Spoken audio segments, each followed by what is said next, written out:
कि तुम तो मेरी जमीन और मेरी देश की मिट्टी पर हो, तो मैं अपने देश में टेररिस्ट कैसे हुआ? और अगर तुम मेरी नजर से देखोगे तो तुम अपने आप को टेररिस्ट पाओगे, क्योंकि तुम किसी दूसरे देश में हो। इतने में ही आइजैक अपने स्कोप से वहां पर एक कचरे के ढेर को देखता है, जिसको देखकर आइजैक समझ जाता है कि शायद ये इस कचरे के ढेर में छुपा हुआ है। और इस कचरे के ढेर में छुपना कोई मामूली बात नहीं है, यानी कि इस गेम का कोई पुराना और बहुत चालाक खिलाड़ी है।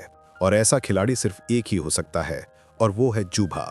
आइजैक उससे कहता है कि मैं जान चुका हूं कि तुम जूबा हो, जो पहले अमेरिका के लिए काम करता था, और तुमने हम लोगों से सब कुछ सीख के हमको ही धोखा दे दिया। जिस पर वो स्नाइपर यानी कि जूबा बोलता है कि जूबा नाम के तो कई आदमी हैं, तुम किसकी बात कर रहे हो? बोलता है कि मैं तुम्हारी जूबा तक घोस्ट की बात कर रहा हूं।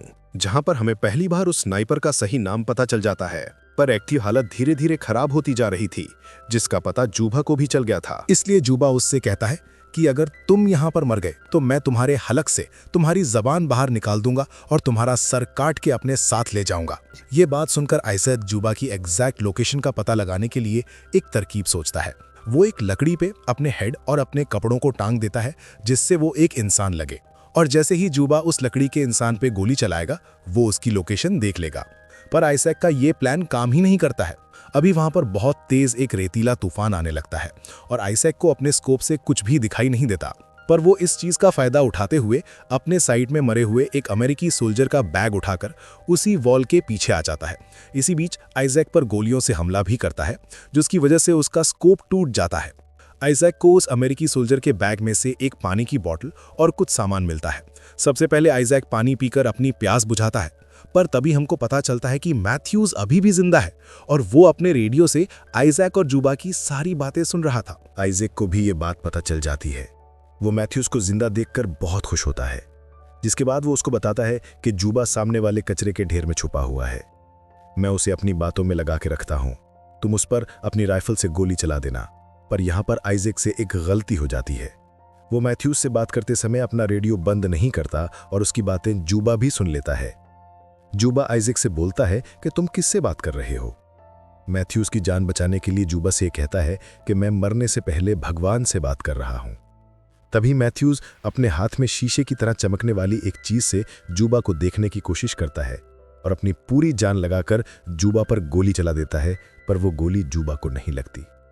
लेकिन तभी जूबा मैथ्यूज के शोल्डर पर गोली मार देता है। मैथ्यूज जख्मी हालत में आइजैक के पास जाने के लिए रेंगता हुआ आगे बढ़ता है, पर तभी जूबा उसको एक और गोली मार देता है, जिसको देख अब आइजैक रोने लगता है और वो जूबा से कहता है कि हमको छोड़ दो, हमें वापस जाने दो। जिस पर जूबा उससे बोलता है कि तुमको रोका किसने है, तुम चाहो तो यहां से जा सकते हो। आइजैक उससे कहता है कि मैं जानता हूं, अगर मैं यहां से जाने की कोशिश करूंगा तो तुम मुझको गोली मार दोगे। पर जूबा ऐसा करने से मना कर देता है कि मैं ऐसा नहीं करूंगा क्योंकि तुम ऐसा नहीं चाहते हो। जिस पर आइजैक उससे पूछता है, पर क्यों? अजूबा बोलता है कि तुम्हारे इस क्यों का जवाब मेरे अगले सवाल में है। अब जूबा आइजैक से यह पूछता है कि जंग को खत्म हुए काफी समय हो गया है, पर तुम अभी भी यहाँ पे क्यों हो? क्या कारण है जो तुम अभी तक अपने घर नहीं गए? ये सुनकर आइजैक रोने लगता है। वो बोलता है कि मैं घर नहीं जा सकता क्योंकि मेरे हाथों डीन का खून हुआ है। मैंने उसके परिवार और सभी से यह बोला है कि उसे दुश्मनों ने लड़ाई के बीच में मार दिया। मैं घर जाके उसके परिवार से कैसे नजरें मिलाऊंगा? इन दोनों की ये बातें चल ही रही होती है कि तभी आइजैक को अपने रेडियो पर अपने सेंट्री से कॉल आता है। वो शुरुआत में तो समझता है कि शायद ये भी जूबा की कोई चाल है, लेकिन कॉल पे उसके कैप्टन उससे बात करते हैं, जिससे उसको यकीन हो जाता है कि ये असली कॉल है। पर तभी जूबा रेडियो से आइजैक बनकर आइजैक के बेस वालों से बातें करने लगता है। वो बोलता है कि यहाँ पर सब कुछ ठीक है, तुम बस मुझको यहाँ से लेने आ जाओ। यानी कुछ ही देर में आइजैक को लेने उसके बेस वाले आ रहे थे। अब आइजैक समझ जाता है कि क्यों यहाँ पर मरे हुए किसी भी सोल्जर ने मदद क्यों नहीं बुलाई। वो खुद किसी को यहाँ लेने आए थे। जूबा ऐसे करके अमेरिकी सैनिकों को यहाँ पर बुलाता है और फिर उनको मार देता है। थोड़ी देर बाद आइजैक को तो हेलीकॉप्टर्स की आने की आवाज सुनाई देती है। अब जूबा कहीं उन पर हमला ना कर दे, इसीलिए फिर से जूबा को मारने का एक प्लान बनाता है।